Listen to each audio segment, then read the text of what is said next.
Diante da pandemia causada pelo novo coronavírus, alguns grupos estão desenvolvendo ações para ajudar pessoas a passarem por esse momento.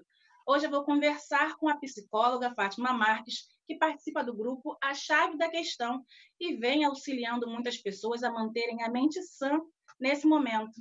Olá, Fátima, Bom prazer dia, conversar com você. Bom dia. obrigada pela oportunidade, pelo convite, viu?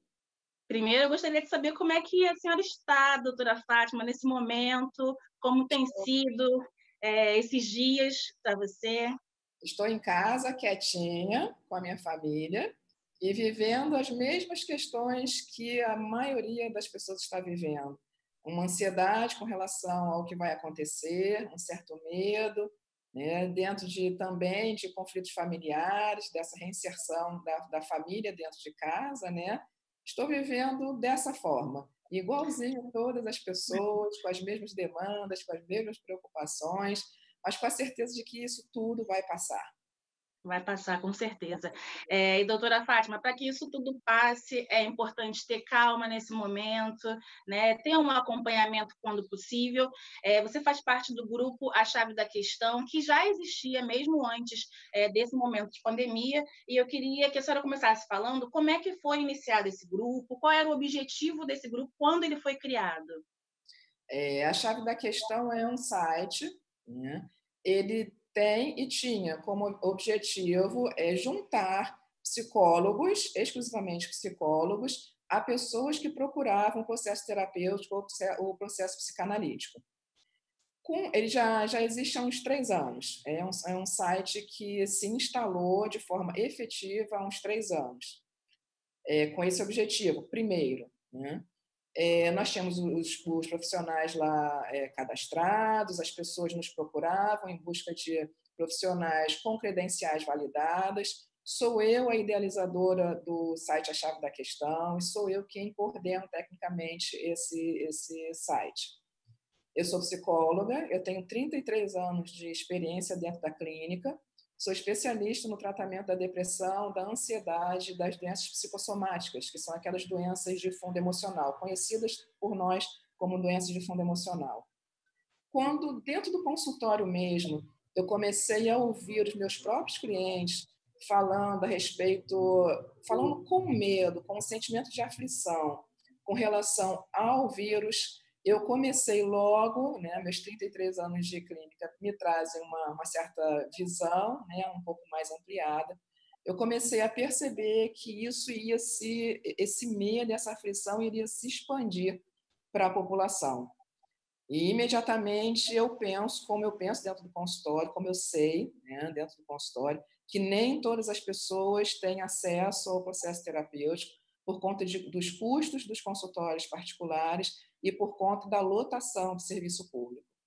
Então, eu imediatamente, pensando nisso, convidei alguns psicólogos, amigos e alguns psicólogos que estavam no site, se eles gostariam de participar de uma ação voluntária, já explicando a eles da questão do que eu estava vendo, ouvindo dentro do meu consultório, né, e entendendo que isso iria para fora do consultório e isso iria ter um lastro muito grande de pessoas em busca. A gente, naquele momento, estava lidando com o medo, né? Estamos lidando com o medo. E alguns psicólogos, prontamente, do próprio site A Chave da Questão, aderiram ao convite, se prontificaram a atender. Nós instalamos um chat na própria página para ficar disponível, não para iniciar um processo terapêutico, mas para acolher as pessoas, orientar, dar informações, mais ou menos isso que a gente poderia estar fazendo aqui. Dizer Para como ouvir mesmo essas pessoas nesse momento, né? exatamente, uma escuta terapêutica, uma escuta um pouco mais afiada, digamos assim, com Sim. alguma audição mais específica, um cuidado mais específico e uma resposta mais condicionada a cuidar daquela pessoa, né, de forma ética e de forma Eu técnica. queria saber, assim, a partir desse momento, né, dessa ampliação do serviço, de ter mais profissionais, quais foram as principais demandas que vocês ouviram nesses canais, nos chats, as principais reclamações, principais questionamentos, dúvidas, o que mudou também nesse trabalho inicial de 3 anos atrás para agora, desse momento de pandemia? A primeira grande mudança foi que, no prazo de 72 horas, nós já tínhamos quase 1 milhão de acessos no nosso site. Uau! É, essa foi a grande diferença e eu confesso a você que esse, na realidade, foi o grande susto, porque eu tinha certeza de que as pessoas iriam ficar aflitas, mas eu não tinha essa ideia de grandeza. Com o chat, eu entrei no chat, todos nós entramos no chat, nós começamos a entender que não era suficiente o que nós estávamos fazendo. O acolhimento psicológico, o acolhimento terapêutico, ele dava orientações, ele dava conforto para as pessoas. Mas algumas dicas, por exemplo, que nós dávamos e que são pertinentes, por exemplo, na ansiedade, fazer atividade física, as pessoas começaram a ficar um pouco mais compulsivas com comida, porque estavam confinadas, né? Então a gente tem mesmo a questão de procurar prazer, de procurar algo para preencher o tal vazio que as pessoas falam que sentem nesse momento, né? E aí eu comecei a entender que somente nós, psicólogos, não daríamos conta nem daquilo que a gente estava orientando a fazer. Porque nem todo mundo tem possibilidade, nem todo mundo carrega consigo a possibilidade de ter um nutricionista, a possibilidade de ter uma pessoa que trabalhe com um massoterapeuta, nem todo mundo tem um fisioterapeuta, nem todo mundo tem um fonoaudiólogo, ou seja, as pessoas, nem todo mundo faz atividade física, como a gente fala, mas nem todo mundo consegue fazer, por questões de tempo, por questões financeiras, né? Então, em coerência com aquilo que a gente estava ouvindo das pessoas dentro do chat, né, e daquilo que nós indicávamos a elas próprias a fazer, eu comecei a convidar profissionais dessas áreas, nutricionistas, fisioterapeutas, psiquiatras, para falar sobre a questão da interação medicamentosa, que as pessoas têm tanto receio, são tão reticentes no início para esse tratamento, né?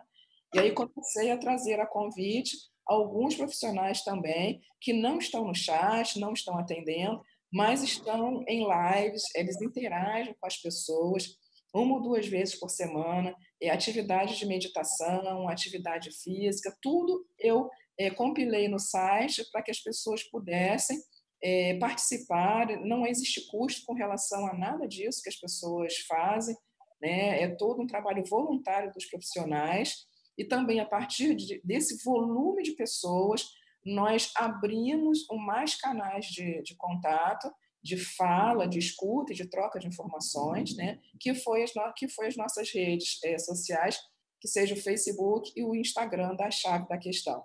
Então, hoje, né, diferentemente do que era antigamente, nós tínhamos o site que simplesmente conectava profissionais com as pessoas que procuravam ajuda terapêutica.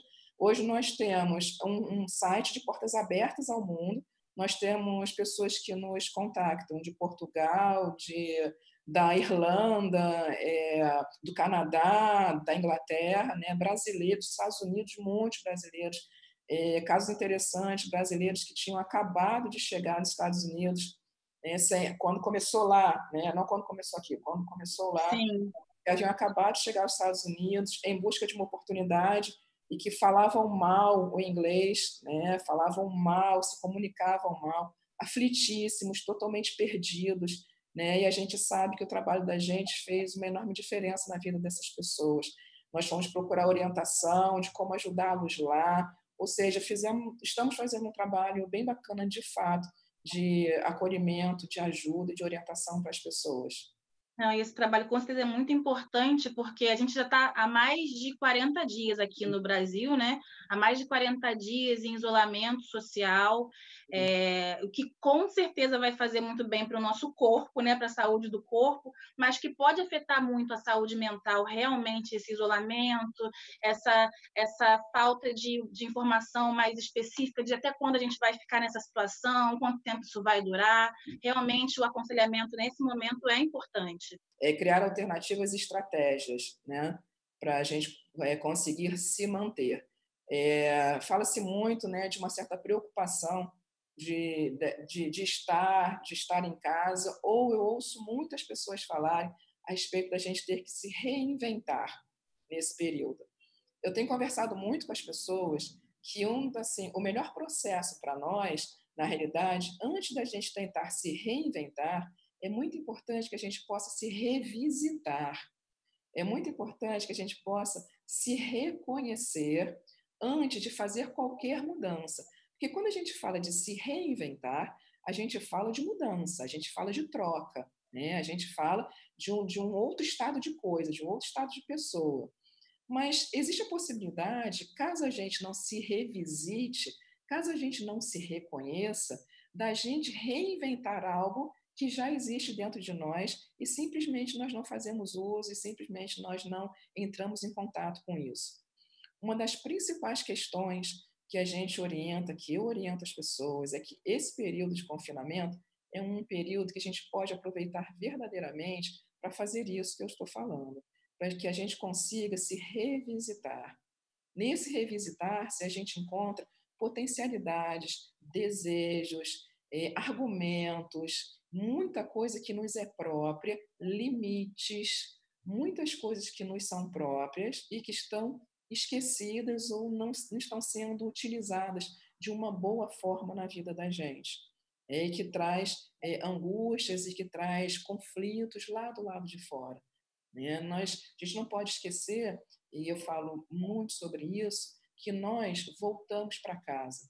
E nós não só voltamos para casa, como nós voltamos para a nossa família, nós voltamos para os nossos lares.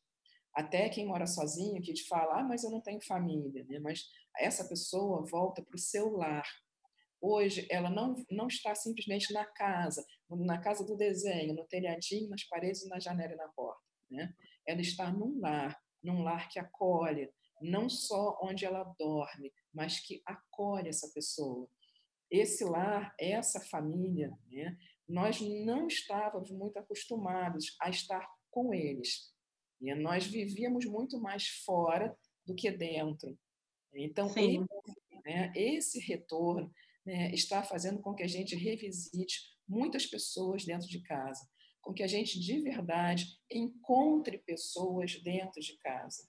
Né? E isso é uma oportunidade única da gente conseguir refazer contratos, da gente conseguir refazer acordos familiares, da gente conseguir não discutir relação, como eu falo, não é hora de fazer DR. É uma questão importante, porque, na verdade, esse momento é uma oportunidade, com certeza, de você estar mais com a família, com os filhos, com o marido, com a esposa, com seus pais, enfim, com quem você mora, mas também é um desafio, né? Porque você está muito próximo, às vezes, dessa pessoa e que talvez você não estivesse tão próximo antes, e aí você tinha uma rotina que agora você não tem mais, e também pode ter uma interferência, essa proximidade tão grande com os familiares, com os filhos, isso também pode causar, de certa forma, alguns estresses dentro da sua casa. Então, é importante, nesse momento também, saber acalmar, saber que esse é um tempo difícil para todo mundo, né?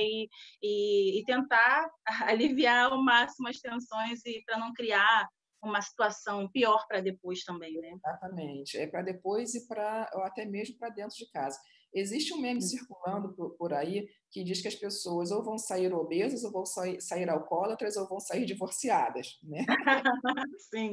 Existe uma piada circulando na internet. E eu falo muito sobre a questão do divórcio, né? Também existe a possibilidade das pessoas saírem muito mais amantes umas das outras nesse momento. Né? Nesse momento que a gente não consegue, para não falar, bater a porta e sair. Né? Nós não conseguimos fazer isso. Né? Nós não adiamos para amanhã o que nós temos para dizer, porque amanhã eu vou trabalhar, tudo vai passar e aquilo fica ali, né, fervendo, feito uma massa de bolo, né, crescendo, uma massa de pão, crescendo, crescendo, até que vai explodir sim. Pode explodir daqui a 10 anos, mas vai explodir sim.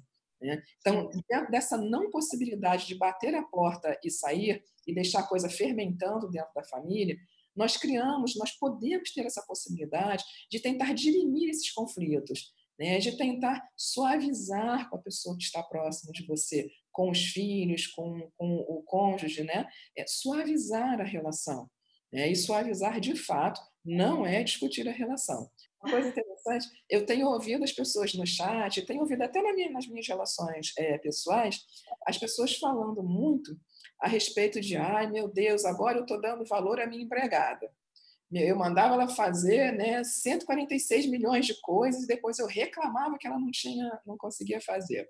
Ou então, ai meu Deus, a minha babá, que falta, ela, ai, agora que eu entendo, nossa, ela me faz uma falta, agora que eu entendo o sofrimento dela com essa criança, né, o filho, né, né, que é impossível, são as crianças impossíveis, né, parece que os trabalhos domésticos, eles brotam pelas paredes, brotam, caem pelos lustres, né, aquele trabalho, Sim.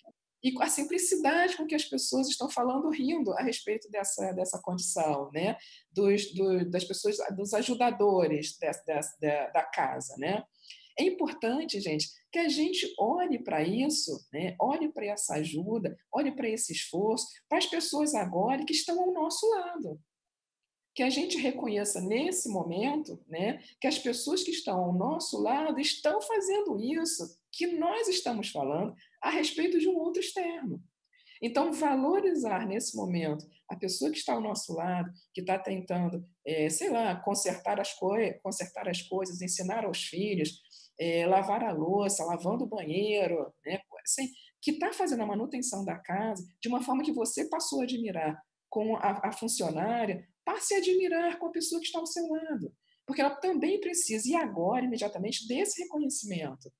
Assim como Sim. você precisa, né? Assim como você precisa do reconhecimento, estar fazendo um milhão de coisas que você não fazia, está se desdobrando para fazer coisas que você desconhecia, né? O modelo, o modo como se faz, e a gente espera esse reconhecimento, né? Reconheça o outro, né? Aproveite essa oportunidade, né? Para reconhecer. É um gancho incrível para ressignificar as relações. E essa questão que a senhora falou dos memes, né, e também da questão do divórcio, é uma preocupação, até porque a gente viu algumas matérias falando dessa situação na China, da quantidade de pedidos de divórcio que surgiram ainda no meio da quarentena, né? Então, será que isso vai chegar aqui também? Será que o brasileiro vai acabar também se separando mais nesse momento, assim como está acontecendo na China?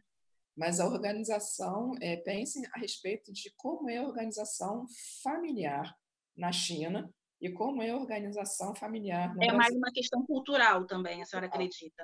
Da ordem, né? É uma questão cultural da ordem. Como é essa constituição familiar? Né? Ela não é tão dinâmica e ela não é tão móvel, nem tão participativa mutuamente, familiarmente, como ela é aqui. Ela é uma sociedade de obediência, né? Então, isso acaba por gerar conflitos que nós 100% conseguimos driblar com facilidade. Agora a gente fala muito da situação dos adultos, né? Mas tem aí um grupo grande de crianças que deixaram de também ter sua rotina, de ir para a escola, de ir para a pracinha, de ter o seu momento ali de diversão, e que às vezes não verbaliza tanto, né? Porque a criança não entende muito esse momento, a importância também dos pais estarem atentos, muito atentos nesse momento a essas crianças, para que elas não passem também por uma dificuldade ainda maior, no aconselhamento. Como é que tem sido essas conversas, por exemplo, com os pais nesse momento? A conversa com os pais tem sido quase que basicamente isso que você mesmo está falando. É uma questão de doses homeopáticas de paciência o tempo inteiro, né? Porque, volto a falar, nós estávamos todos fora, né? Estávamos as crianças na escola, grande parte em horário integral, mas que não fosse em horário integral, pelo menos metade do dia não convivia com esses responsáveis, a maior parte dos responsáveis trabalhava ou, de fato, estavam metade do tempo somente com as crianças, né? E tem sido um trabalho árduo, porque as pessoas estão se descontrolando, né, com relação às crianças. Isso é esperado, isso é normal, a gente não precisa se culpar, nem se sentir um monstro, mas a gente precisa se controlar com relação a elas. Elas são crianças, né? Elas não têm, assim como os idosos, elas não têm, os idosos não têm mais, ou são muito, trazem muitos conteúdos antigos, as crianças, elas têm dificuldade de compreender. Eu ouvi, foi ontem ou anteontem, uma condição de uma criança que, ao olhar da sua janela, né, uma criança confinada, de 7 anos, ao olhar pela sua janela, viu uma série de amiguinhos brincando no condomínio, andando de bicicleta, correndo, gritando, fazendo barulho, né? E aí ela perguntou para a mãe, né? Por como se ele estivesse de castigo, né? mas por que que eles podem e eu não posso? E aí a mãe teve aquele trabalho de explicar para a criança a respeito do confinamento, a respeito do vírus, né, reexplicar, porque aquilo já está explicado, Sim. né? De reexplicar aquilo, dada aquela informação que acabou de vir para ele. Né? E explicando a ele, falou, dizendo da questão da morte, que o vírus pode trazer consequências graves e tal. E aí a criança, acho que ela ouviu aquilo e alguns segundos depois, né, foi atrás da mãe, a mãe explicou, perguntou se ele havia entendido, ele disse que entendeu e tal, ficou silencioso, segundo o relato da mãe, ficou silencioso, mas logo após foi atrás dela aos prantos, questionando a mãe se todas aquelas crianças, se todos aqueles amigos dele iriam morrer. Né? É uma ligação lógica que a criança Sim. faz. Né? E a mãe, por um acaso, eu estava assim, ouvindo, né? A mãe foi rapidamente tentar saber o que ela fala, o que ela diz. Né? Ela estava entendendo que tinha feito uma coisa horrorosa com o filho, né? Tinha instalado uma ameaça de perda, né? Uma ameaça de morte para ele. Mas, gente, é muito complicado a gente ter uma resposta pronta para as crianças, porque as É crianças delicado, né? é muito delicado, porque a criança tem assim como nós temos uma compreensão única do universo, né? Nós entendemos o universo como as nossas digitais, de uma forma que nos é única e própria, cada um de nós. Né? Então, a criança também entende o que é dito a ela processa o que é dito a ela de uma forma muito própria. Né? E tudo que está sendo dito a ela desconhece e ela processa. Às vezes a gente fala em processo terapêutico, não agora, que a gente não deve falar com as crianças brincadeirinhas. Um exemplo que é real. Mamãe, como é que na estrada tem aquele olhinho de gato, né? Que à noite eles Sim. acendem com o farol. E aí um dia uma criança perguntou a um pai, uma criança já eu acho que tinha 5 anos, perguntou a um pai, aqui, o ídolo, né, o ídolo dele, quem acendia, como é que aquelas luzinhas na estrada se acendiam. E o pai, em tom de brincadeira, falou que tem uma pessoa que quando dava 6 horas da noite, passava e acendia, toda Cada um. acendia cada uma, né? E nunca mais se falou sobre isso. Né? Relata o pai que anos depois, ele não sabe dizer quanto tempo, mas anos depois, essa criança já na escola, né, ela entra muito desolada em casa, muito triste com o pai, e o pai custa muito a entender, a tirar dessa criança o que foi que havia acontecido. E essa criança fala: "Você mentiu para mim". E já com alguns termos que já eram próprios, ela consegue explanar, não nessa fala, mas ela consegue dizer que havia se sentindo ridícula diante de outras crianças, porque tentou afirmar que aquelas luzinhas da estrada eram acesas por uma pessoa às 6 horas da tarde. Né? Então, a gente tem que ter muito cuidado com o que a gente fala com as crianças. As crianças precisam de informação, sim, mas elas não precisam do todo da informação. Elas não precisam dos agravos da informação. Elas não precisam entrar em contato com aquilo que deixa elas muito apreensivas ou com o que você, enquanto responsável, você, enquanto pessoa que está em permanente contato com essa criança, consegue perceber que ela não vai conseguir entender de uma forma próxima ao adequado. Né? Então, a gente precisa poupar as crianças e trazer de uma forma bem lúdica essa informação. Esse momento de pandemia também trouxe uma novidade, assim, né, que é a questão das lives. Né? A gente tem visto muitas pessoas tendo um esforço muito grande para tentar deixar a pessoa que está em casa um pouco mais confortável, fazendo exercício, yoga. A gente tem visto muitas iniciativas. Né? E aí tem uma questão. Tem quem consiga fazer tudo isso, mas tem também as pessoas que às vezes não querem fazer nada, querem ficar em casa, querem ficar só com elas mesmas e tranquilas, sem fazer esse monte de atividade, e também está tudo bem, né? Porque às vezes fica uma pressão para você fazer as coisas, e às vezes você também quer estar no seu momento e não quer fazer nada. Acho que é importante dizer que quem quer fazer as atividades fáceis vai ser muito bom, mas se você também naquele momento não tiver, né, com essa vontade, que é importante também você respeitar o seu momento. bem-estar, a gente precisa procurar o bem-estar, o nosso bem-estar, né? E como eu disse há uns minutos atrás, né, o que a gente aprecia da vida, o que a gente entende da vida, é igualzinho à nossa digital. É uma coisa muito própria, é uma observação, uma visão muito própria, é uma percepção muito própria. E isso entra o bem-estar. Né? O que é o bem-estar para você, não, para mim, não é para você. Não é para dezenas de milhares de pessoas que estão ao nosso entorno.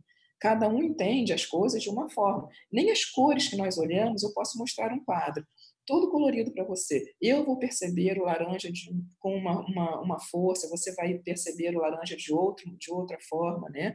E todos nós percebemos o laranja. Né?